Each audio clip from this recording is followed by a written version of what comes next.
ओम नमो भगवते वासुदेवाय। भगवान बृहस्पति देव की पूजा अर्चना के लिए बृहस्पतिवार को व्रत करके बृहस्पतिवार की व्रत कथा सुननी चाहिए। बृहस्पतिवार का व्रत करने और व्रत कथा सुनने से स्त्री पुरुषों की सभी मनोकामनाएं पूरी होती है। इस व्रत से धन संपत्ति की प्राप्ति होती है, निसंतानों को पुत्र प्राप्ति होती है, परिवार में सुख शांति बनी रहती है, सभी आनंद पूर्वक रहते हैं। तो आइए सुनते हैं बृहस्पतिवार व्रत कथा। यदि आप कथा सुनने के पश्चात ब्राह्मण दक्षिणा, अन्नदान, द्रव्य दान, वस्त्र दान इत्यादि देना चाहते हैं तो स्क्रीन पर दिए गए गूगल पे पर भेज सकते हैं। हे बृहस्पति भगवान, आपसे हाथ जोड़कर प्रार्थना है कि इस कथा को जो भी भक्तगण सुन रहे हैं उनके घर में धन धान्य और यश की वृद्धि हो, साथ ही माताओं और बहनों को अखंड सौभाग्यवती होने का आशीर्वाद प्रदान करें। कथा प्रारंभ करने से पहले एक बार प्रेम से बोलिए बृहस्पति भगवान की जय, विष्णु भगवान की जय, माता लक्ष्मी की जय। और वीडियो को एक लाइक करके कमेंट बॉक्स में लिख दीजिए बृहस्पति भगवान की जय। प्राचीन समय की बात है, भारत में एक राजा राज्य करता था। वह बड़ा प्रतापी तथा दानी था। वह नित्य प्रति मंदिर में भगवत दर्शन करने जाता था। वह ब्राह्मण और गुरु की सेवा किया करता था। उसके द्वार से कोई भी याचक निराश होकर नहीं लौटता था। वह प्रत्येक गुरुवार को व्रत रखता एवं पूजन करता था। हर दिन गरीबों की सहायता करता था। परंतु यह सब बातें उसकी रानी को अच्छी नहीं लगती थी। वह न तो व्रत करती और न किसी को एक भी पैसा दान में देती थी। वह राजा से भी ऐसा करने को मना किया करती थी। एक समय की बात है कि राजा शिकार खेलने वन को चले गए। घर पर रानी और दासी थी। उस समय गुरु बृहस्पति साधु का रूप धारण कर राजा के दरवाजे पर भिक्षा मांगने आए। साधु ने रानी से भिक्षा मांगी तो वह कहने लगी, हे साधु महाराज, मैं इस दान और पुण्य से तंग आ गई हूँ। इस कार्य के लिए तो मेरे पति देव ही बहुत हैं। अब आप ऐसी कृपा करें कि सारा धन नष्ट हो जाए तथा मैं आराम से रह सकूं। साधु रूपी बृहस्पति देव ने कहा, हे देवी, तुम बड़ी विचित्र हो। संतान और धन से कोई दुखी नहीं होता है, इसको सभी चाहते हैं। पापी भी पुत्र और धन की इच्छा करता है। अगर तुम्हारे पास धन अधिक है तो भूखे मनुष्यों को भोजन कराओ, प्याऊ लगाओ, ब्राह्मणों को दान दो, धर्मशालाएं बनवाओ, कुआं, तालाब, बावड़ी, बाग, बगीचे आदि का निर्माण कराओ तथा निर्धनों की कुंवारी कन्याओं का विवाह कराओ, साथ ही यज्ञ आदि करो। इस प्रकार के कर्मों से आपके कुल का और आपका नाम परलोक में सार्थक होगा एवं स्वर्ग की प्राप्ति होगी। परंतु रानी साधु की इन बातों से खुश नहीं हुई। उसने कहा, हे साधु महाराज, मुझे ऐसे धन की आवश्यकता नहीं जिसको मैं अन्य लोगों को दान दूं तथा जिसको रखने और संभालने में ही मेरा सारा समय नष्ट हो जाए। साधु ने कहा, हे देवी, यदि तुम्हारी ऐसी ही इच्छा है तो जैसा मैं तुम्हें बताता हूं तुम वैसा ही करना। बृहस्पतिवार के दिन घर को गोबर से लिपना, अपने केसों को पीली मिट्टी से धोना, केसों को धोते समय स्नान करना, राजा से कहना वह हजामत करवाए, भोजन में मांस मदिरा खाना, कपड़ा धोबी के यहाँ धुलने देना। इस प्रकार 7 बृहस्पतिवार करने से तुम्हारा सारा धन नष्ट हो जाएगा। यह कहकर साधु महाराज रूपी बृहस्पति देव अंतर्धान हो गए।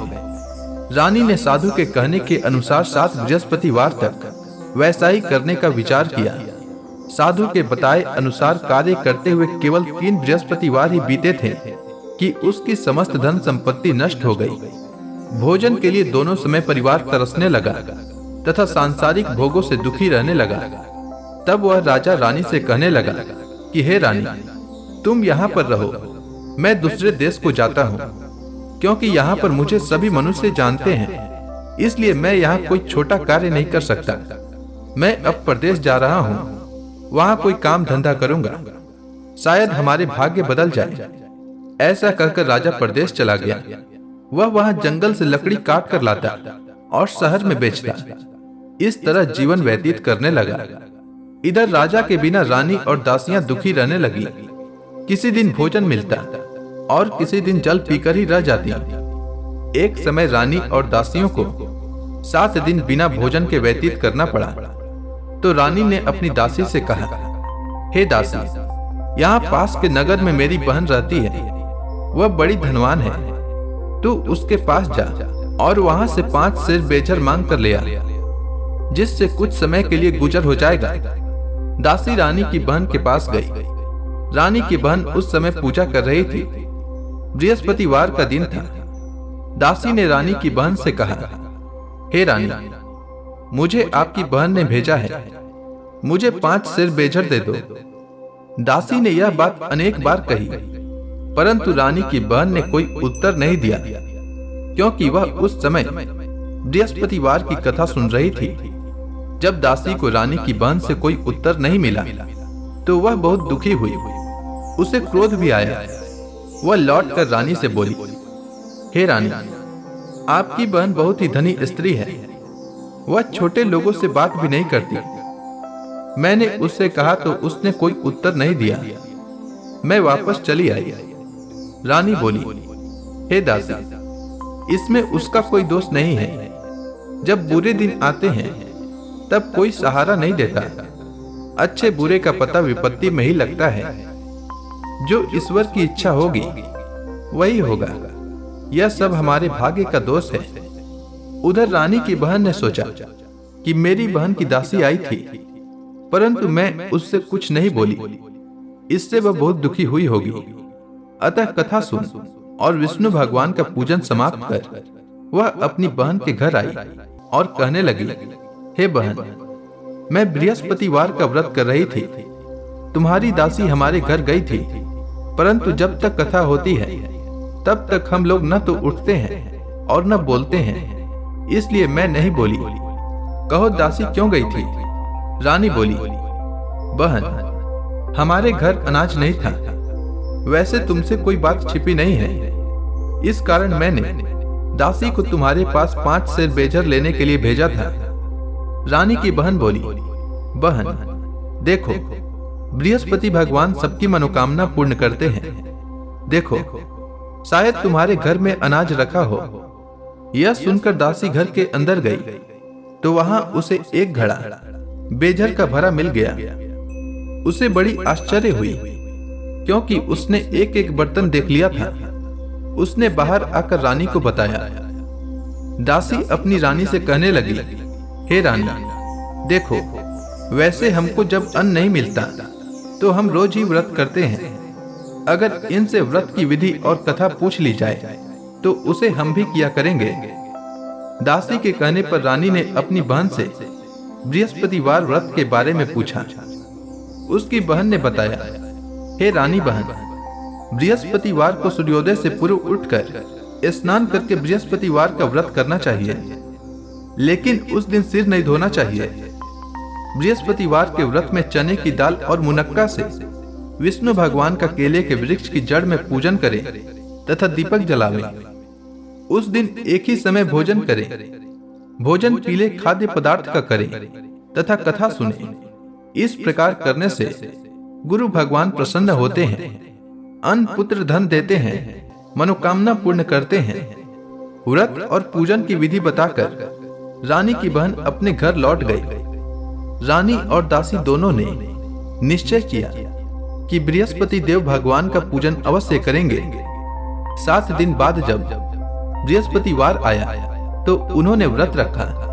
घुड़साल में जाकर चना और गुड़ बीन लाई तथा उसकी दाल से केले की जड़ तथा विष्णु भगवान का पूजन किया। अब अन्न पीला कहां से लाएं? दोनों बड़ी दुखी हुई, परंतु उन्होंने व्रत किया था, इस कारण बृहस्पति देव भगवान प्रसन्न थे। एक साधारण व्यक्ति के रूप में वे 2 थालों में सुंदर पीला भोजन लेकर आए और दासी को देकर बोले, हे दासी, यह भोजन तुम्हारे और रानी के लिए है, तुम दोनों करना। दासी भोजन पाकर बड़ी प्रसन्न हुई और रानी से बोली, रानी जी, भोजन कर लो।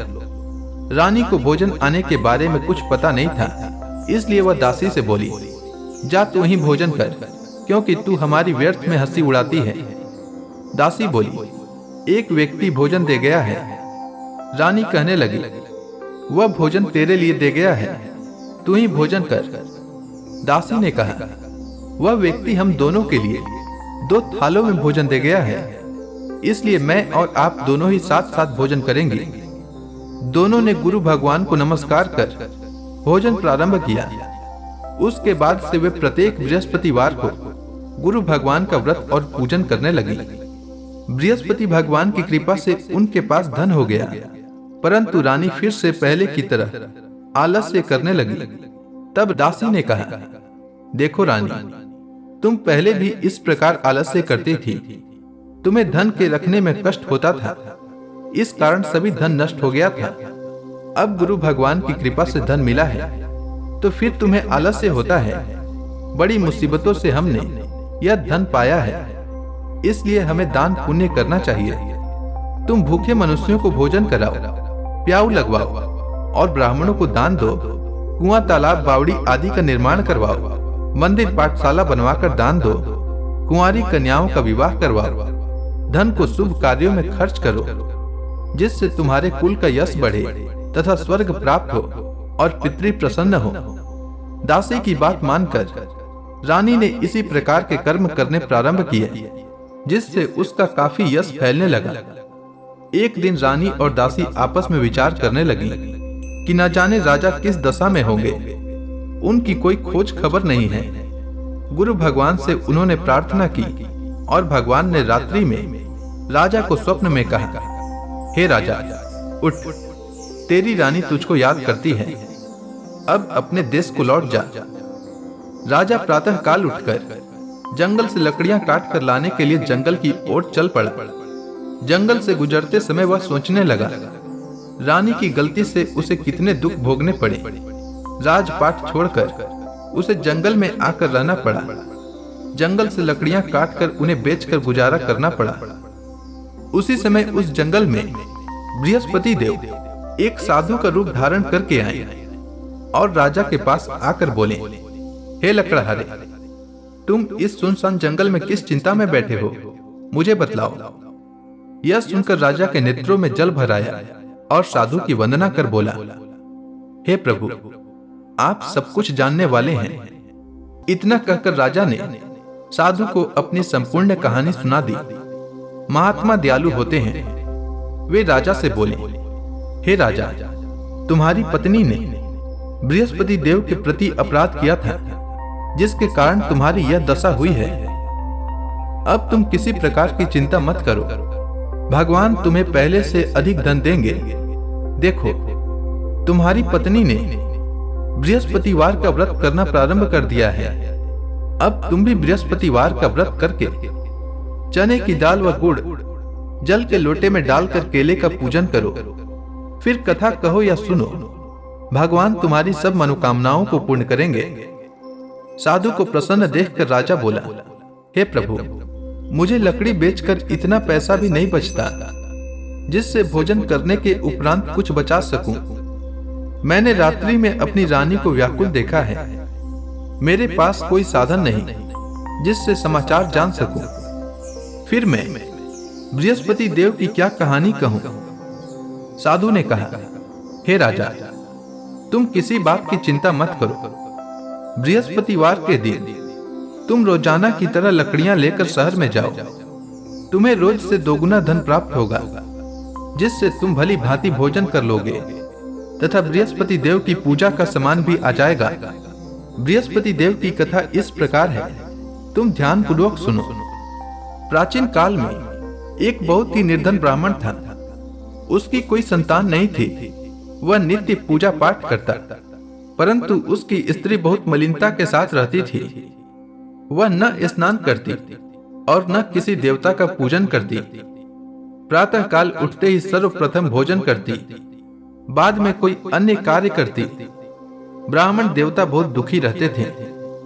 पत्नी को बहुत समझाते, किंतु उसका कोई परिणाम न निकलता। भगवान की कृपा से ब्राह्मण की स्त्री को कन्या उत्पन्न हुई। वह कन्या अपने पिता के घर में बड़ी होने लगी। वह बालिका प्रातः स्नान करके भगवान विष्णु का जप करती। वह बचपन से ही बृहस्पतिवार का व्रत भी करने लगी। पूजा पाठ समाप्त कर विद्यालय जाती तो अपनी मुट्ठी में जौ भर कर ले जाती और पाठशाला जाने के मार्ग में डालती जाती। वही जौ स्वर्ण के हो जाते तो लौटते समय उनको बीनकर घर ले आती। एक दिन वह बालिका सूप में उन सोने की जौ को फटक कर साफ कर रही थी। तभी उसकी माँ ने देख लिया और कहा, हे बेटी, सोने की जौ को फटकने के लिए सोने का सूप होना चाहिए। दूसरे दिन गुरुवार था। इस कन्या ने व्रत रखा और बृहस्पति देव से प्रार्थना करके कहा, हे प्रभु, यदि मैंने सच्चे मन से आपकी पूजा की हो तो मुझे सोने का सूप दे दो। बृहस्पति देव ने उसकी प्रार्थना को स्वीकार कर ली। रोजाना की तरह वह कन्या जौ फैलाती हुई विद्यालय चली गई। विद्यालय से लौटकर जब वह जौ बीन रही थी तो बृहस्पति देव की कृपा से उसे सोने का सूप मिला। उसे वह घर ले आई और उससे जौ साफ करने लगी, परंतु उसकी मां का वही ढंग रहा। एक दिन की बात है, वह कन्या सोने के सूप में जौ साफ कर रही थी। उस समय उस नगर का राजकुमार वहां से होकर निकला। इस कन्या के रूप और सोने के सूप में जौ को साफ करते देखकर वह उस कन्या पर मोहित हो गया। राजमहल आकर वह भोजन तथा जल त्याग कर उदास होकर लेट गया। राजा को जब राजकुमार द्वारा अन्न जल त्यागने का समाचार ज्ञात हुआ तो अपने मंत्रियों के साथ वह अपने पुत्र के पास गए और बोले, हे पुत्र, तुम्हें किस बात का कष्ट है? किसी ने अपमान किया है अथवा कोई और कारण है? मुझे बताओ, मैं वही करूंगा जिससे तुम्हें प्रसन्नता हो। राजकुमार ने अपने पिता की बातें सुनी तो वह बोला, मुझे आपकी कृपा से किसी बात का दुख नहीं है। किसी ने मेरा अपमान भी नहीं किया है, परंतु मैं उस लड़की के साथ विवाह करना चाहता हूं जो सोने के सूप में जौ साफ कर रही थी। यह सुनकर राजा आश्चर्य में पड़ गया और बोला, हे पुत्र, इस तरह की कन्या का पता तुम ही लगाओ। मैं उसके साथ तुम्हारा विवाह अवश्य ही करवा दूंगा। राजकुमार ने राजा को उस लड़की के घर का पता बतलाया। मंत्री उस लड़की के घर गया और राजा का आदेश ब्राह्मण को सुनाया। कुछ ही दिन बाद ब्राह्मण की कन्या का विवाह राजकुमार के साथ संपन्न हो गया। कन्या के घर से जाते ही उस ब्राह्मण देवता के घर में पहले की ही भांति गरीबी का वास हो गया। अब भोजन के लिए भी अन्न बड़ी मुश्किल से मिलता था। एक दिन दुखी होकर ब्राह्मण अपनी पुत्री से मिलने गया। बेटी ने पिता के दुख की अवस्था को देखा और अपनी मां का समाचार पूछा। ब्राह्मण ने सभी हाल कहा। कन्या ने बहुत सा धन देकर अपने पिता को विदा कर दिया। इस तरह ब्राह्मण का कुछ समय सुखपूर्वक व्यतीत हुआ, लेकिन कुछ दिन बाद फिर वही हाल हो गया। ब्राह्मण फिर अपनी कन्या के यहाँ गया और सभी हाल कहा तो पुत्री बोली, हे पिताजी, आप माता जी को यहाँ लिवा लाओ। मैं उन्हें वह विधि बता दूंगी जिससे गरीबी दूर हो जाए। ब्राह्मण देवता अपनी स्त्री को साथ लेकर अपनी पुत्री के पास राजमहल पहुंचे तो पुत्री अपनी माता को समझाने लगी, हे माँ, तुम प्रातः काल उठकर प्रथम स्नान आदि करके विष्णु भगवान का पूजन करो तो सब दरिद्रता दूर हो जाएगी। परंतु उसकी माँ ने उसकी एक बात नहीं मानी। वह प्रातः काल उठकर अपनी पुत्री का बचा जूठन खा लेती थी। एक दिन उसकी पुत्री को बहुत क्रोध आया।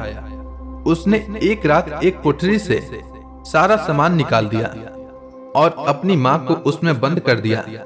प्रातः उसमें से उसे निकाला तथा स्नान आदि करा के पूजा पाठ करवाया तो उसकी माँ की बुद्धि ठीक हो गई। इसके बाद वह नियम से पूजा पाठ करती और प्रत्येक बृहस्पतिवार को व्रत रखने लगी। इस व्रत के प्रभाव से उसकी माँ भी बहुत धनवान हो गई और बृहस्पति देवता के प्रभाव से स्वर्ग को प्राप्त हुई। वह ब्राह्मण भी सुख पूर्वक इस लोक का सुख भोग कर स्वर्ग को प्राप्त हुआ। इस तरह कहानी कहकर साधु देवता वहां से लोप हो गए। धीरे धीरे समय व्यतीत होने पर फिर बृहस्पतिवार का दिन आया। राजा जंगल से लकड़ी काट कर किसी शहर में बेचने गया। उसे उस दिन और दिनों से अधिक धन मिला। राजा ने चना, गुड़ आदि लाकर बृहस्पतिवार का व्रत किया। उस दिन से उसके सभी कलेश दूर हो गए। परंतु जब अगला गुरुवार का दिन आया तो वह बृहस्पतिवार का व्रत करना भूल गया। इस कारण बृहस्पति भगवान नाराज हो गए। उस दिन उस नगर के राजा ने विशाल यज्ञ का आयोजन किया तथा अपने समस्त राज्य में घोषणा करवा दी कि कोई भी मनुष्य अपने घर में भोजन न बनाए तथा आग भी न जलाए। समस्त लोग मेरे यहाँ भोजन करने आवे। इस आज्ञा को जो न मानेगा उसको फांसी की सजा दी जाएगी। राजा की आज्ञा अनुसार राज्य के सभी वासी राजा के भोज में सम्मिलित हुए, लेकिन लकड़हारा कुछ देर से पहुंचा, इसलिए राजा उसको अपने साथ महल में ले गए। जब राजा लकड़हारे को भोजन करा रहे थे तो रानी की दृष्टि उस खूंटी पर पड़ी जिस पर उसका हार लटका हुआ था। उसे हार खूंटी पर लटका दिखाई नहीं दिया। रानी को निश्चय हो गया कि मेरा हार इसी लकड़हारे ने चुरा लिया है। उसी समय सैनिक बुलवाकर उसको जेल में डलवा दिया। जब लकड़हारा जेल खाने में गया तो बहुत दुखी होकर विचार करने लगा कि न जाने कौन से पूर्व जन्म के कर्म से मुझे यह दुख प्राप्त हुआ है, और उसी साधु को याद करने लगा जो जंगल में मिला था। तत्काल बृहस्पति देव साधु के रूप में प्रकट हो गए और उसकी दशा को देखकर कहने लगे, अरे मूर्ख, तूने बृहस्पति देवता की कथा नहीं कही, इसी कारण तुझे दुख प्राप्त हुआ है। अब चिंता मत कर। बृहस्पतिवार के दिन जेल खाने के दरवाजे पर 4 पैसे पड़े मिलेंगे। उनसे तू बृहस्पति देव की पूजा करना तो तेरे सभी कष्ट दूर हो जाएंगे। अगले बृहस्पतिवार को उसे जेल के द्वार पर 4 पैसे मिले। राजा ने पूजा का सामान मंगवाकर कथा कही और प्रसाद बांटा। उसी रात्रि को बृहस्पति देव ने उस नगर के राजा को स्वप्न में कहा, हे राजा, तूने जिस आदमी को जेल खाने में बंद कर दिया है वह निर्दोष है, वह राजा है, उसे छोड़ देना। रानी का हार उसी खूंटी पर लटका हुआ है। अगर तू ऐसा नहीं करेगा तो मैं तेरे राज्य को नष्ट कर दूंगा। राजा प्रातः काल उठा और खूंटी पर हार टंगा देखकर लकड़हारे को बुलाकर क्षमा मांगी और राजा के योग्य सुंदर वस्त्र आभूषण भेंट कर उसे विदा किया। गुरुदेव की आज्ञानुसार राजा अपने नगर को चल दिया। राजा जब नगर के निकट पहुंचा तो उसे बड़ा आश्चर्य हुआ। नगर में पहले से अधिक बाग, तालाब और कुएं तथा बहुत सी धर्मशालाएं, मंदिर आदि बने हुए थे। राजा ने पूछा कि यह किसका बाग और धर्मशाला है। तब नगर के सब लोग कहने लगे कि यह सब रानी और दासी द्वारा बनाए गए हैं। राजा को आश्चर्य हुआ और क्रोध भी आया। जब रानी को पता चला कि राजा आ रहे हैं तो उसने अपनी दासी से कहा, हे दासी, देख, राजा हमको कितनी बुरी हालत में छोड़ गए थे। वह हमारी ऐसी हालत देखकर लौट न जाएं, इसीलिए तू दरवाजे पर खड़ी हो जा। रानी की आज्ञानुसार दासी दरवाजे पर खड़ी हो गई। जब राजा आए तो उन्हें अपने साथ महल में लिवा लाई। तब राजा ने क्रोध करके अपनी तलवार निकाली और पूछने लगा, बताओ, यह धन तुम्हें कैसे प्राप्त हुआ है। तब रानी ने बताया, हमें यह सब धन बृहस्पति देव के व्रत के प्रभाव से प्राप्त हुआ है। राजा ने तब निश्चय किया कि 7 रोज बाद तो सभी बृहस्पति देव का पूजन करते हैं, परंतु मैं रोजाना दिन में 3 बार कथा कहा करूंगा तथा रोज व्रत किया करूंगा। अब हर समय राजा के दुपट्टे में चने की दाल बंधी रहती तथा दिन में 3 बार कथा कहता। एक रोज राजा ने विचार किया कि चलो अपनी बहन के यहाँ हो आवे। इस तरह का निश्चय कर राजा घोड़े पर सवार हो अपनी बहन के यहाँ चल दिया। मार्ग में उसने देखा कि कुछ आदमी एक मुर्दे को लिए जा रहे हैं। उन्हें रोककर राजा कहने लगा, अरे भाइयों, मेरी बृहस्पतिवार की कथा सुन लो। वे बोले, लो, हमारा तो आदमी मर गया है, इसको अपनी कथा की पड़ी है। परंतु कुछ आदमी बोले, अच्छा कहो, हम तुम्हारी कथा भी सुनेंगे। राजा ने दाल निकाली और कथा कहनी शुरू कर दी। जब कथा आधी हुई तो मुर्दा हिलने लगा और जब कथा समाप्त हुई तो राम राम करते हुए वह मुर्दा खड़ा हो गया। राजा आगे बढ़ा। उसे चलते चलते शाम हो गई। आगे मार्ग में उसे एक किसान खेत में हल चलाता मिला। राजा उससे बोला, अरे भैया, तुम मेरी बृहस्पतिवार की कथा सुन लो। किसान बोला, जब तक मैं तेरी कथा सुनूंगा तब तक 4 हरया जोत लूंगा। जा अपनी कथा किसी और को सुनाना। राजा आगे चलने लगा। राजा के हटते ही बैल पछाड़ खाकर गिर गए तथा किसान के पेट में बहुत जोर से दर्द होने लगा। उसी समय किसान की मां रोटी लेकर आई। उसने जब यह देखा तो अपने पुत्र से सब हाल पूछा। बेटे ने सभी हाल बता दिया। बुढ़िया दौड़ी दौड़ी उस घुड़सवार के पास गई और उससे बोली, मैं तेरी कथा सुनूंगी, तू अपनी कथा मेरे खेत पर चलकर कहना। राजा ने लौटकर बुढ़िया के खेत पर जाकर कथा कही, जिसके सुनते ही बैल खड़े हो गए तथा किसान के पेट का दर्द भी बंद हो गया। राजा अपनी बहन के घर पहुंच गया। बहन ने भाई की खूब मेहमानी की। दूसरे रोज प्रातः काल राजा जगा तो वह देखने लगा कि सब लोग भोजन कर रहे हैं। राजा ने अपनी बहन से जब पूछा कि ऐसा कोई मनुष्य है जिसने भोजन नहीं किया हो, जो मेरी बृहस्पतिवार की कथा सुन ले, तो बहन बोली, हे भैया, यह देश ऐसा ही है। पहले यहाँ के लोग भोजन करते हैं, बाद में अन्य काम करते हैं। अगर पड़ोस में कोई हो तो देख आती हूँ। ऐसा कहकर बहन देखने चली, परंतु उसे कोई भी ऐसा व्यक्ति नहीं मिला जिसने भोजन न किया हो। वह एक कुम्हार के घर गई जिसका लड़का बीमार था। उसे पता चला कि उसके यहाँ 3 दिन से किसी ने भोजन नहीं किया है। रानी ने अपने भाई की कथा सुनने के लिए कुम्हार से कहा। वह तैयार हो गया। राजा ने जाकर बृहस्पतिवार की कथा कही, जिसको सुनकर उसका लड़का ठीक हो गया। अब तो राजा की प्रशंसा होने लगी। एक दिन राजा ने अपनी बहन से कहा, हे बहन, मैं अपने घर जाऊंगा, तुम भी तैयार हो जाओ। राजा की बहन ने अपनी सास से अपने भाई के साथ जाने की आज्ञा मांगी। सास बोली, चली जा, परंतु अपने लड़कों को मत ले जाना, क्योंकि तेरे भाई को कोई संतान नहीं होती है। बहन ने अपने भाई से कहा, हे भैया, मैं तो चलूंगी, परंतु कोई बालक नहीं जाएगा। राजा ने कहा, जब कोई बालक नहीं चलेगा तब तुम जाकर ही क्या करोगी। दुखी मन से राजा अपने नगर को लौट आया। राजा ने अपनी रानी से कहा, हम निसंतान हैं, इसीलिए कोई हमारे घर आना पसंद नहीं करता। इतना कह वह बिना भोजन आदि किए शैया पर लेट गया। रानी बोली, हे प्रभु, बृहस्पति देव ने हमें सब कुछ दिया है, वे हमें संतान भी अवश्य देंगे। उसी रात बृहस्पति देव ने राजा को स्वप्न में कहा, हे राजा, उठ, सभी सोच त्याग दे, तेरी रानी गर्भवती है। राजा को यह जानकर बड़ी खुशी हुई। 9वें महीने रानी के गर्भ से एक सुंदर पुत्र उत्पन्न हुआ। जब राजा की बहन ने यह शुभ समाचार सुना तो वह बहुत खुश हुई तथा बधाई लेकर अपने भाई के यहाँ आई। तभी रानी ने कहा, घोड़ा चढ़कर नहीं आई, गधा चढ़ी आई। राजा की बहन बोली, भाई, मैं इस प्रकार न कहती तो तुम्हें संतान कैसे मिलती। बृहस्पति देव ऐसे ही हैं, जिसके मन में जो कामनाएं रहती है सभी को पूर्ण करते हैं।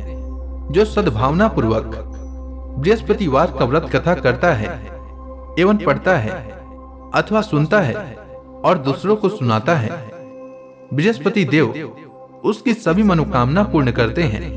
बृहस्पति देव उसकी सदैव रक्षा करते हैं। जो संसार में सद्भावना व सच्चे हृदय से बृहस्पति देव का पूजन करते हैं, उनकी सभी मनोकामनाएं उसी प्रकार पूर्ण होती है जैसे रानी और राजा ने बृहस्पति देव की कथा का गुणगान किया।